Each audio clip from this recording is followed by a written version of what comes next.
The first hearing on President Obama's request to approve military force against ISIS.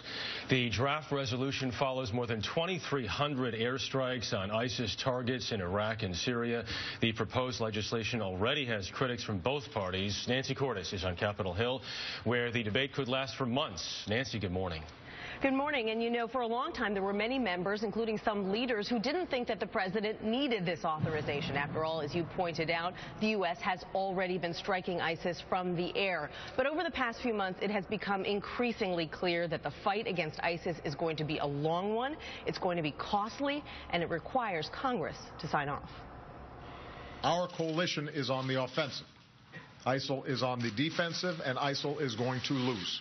President Obama consulted with leaders in both parties to craft a resolution that authorizes military operations against ISIS for 3 years and allows for the use of ground troops in limited circumstances. For example, if we had actionable intelligence about a gathering of ISIL leaders and our partners didn't have the capacity to get them, I would be prepared to order our special forces to take action, because I will not allow these terrorists to have a safe haven. Still, some Democrats worried that leaving the door open to even limited ground operations, thousands of troops in harm's way. A president could decide to surge 100,000 troops into Syria for a period, say, of 18 months and claim this is not enduring because I've set a time limit on their deployment.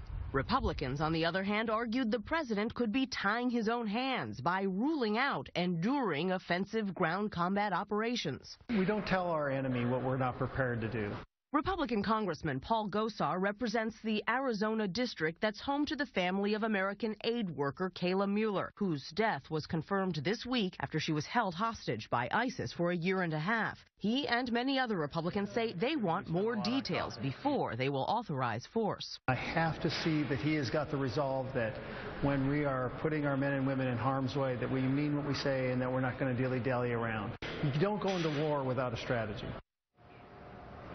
And the administration will have a chance to lay out that strategy in a series of hearings that will now be held on this resolution, and there will be a lot of debate over it. And that's really the point here, Charlie. It requires the administration and Congress to talk far more about how this fight against ISIS is going to play out in the months and years ahead.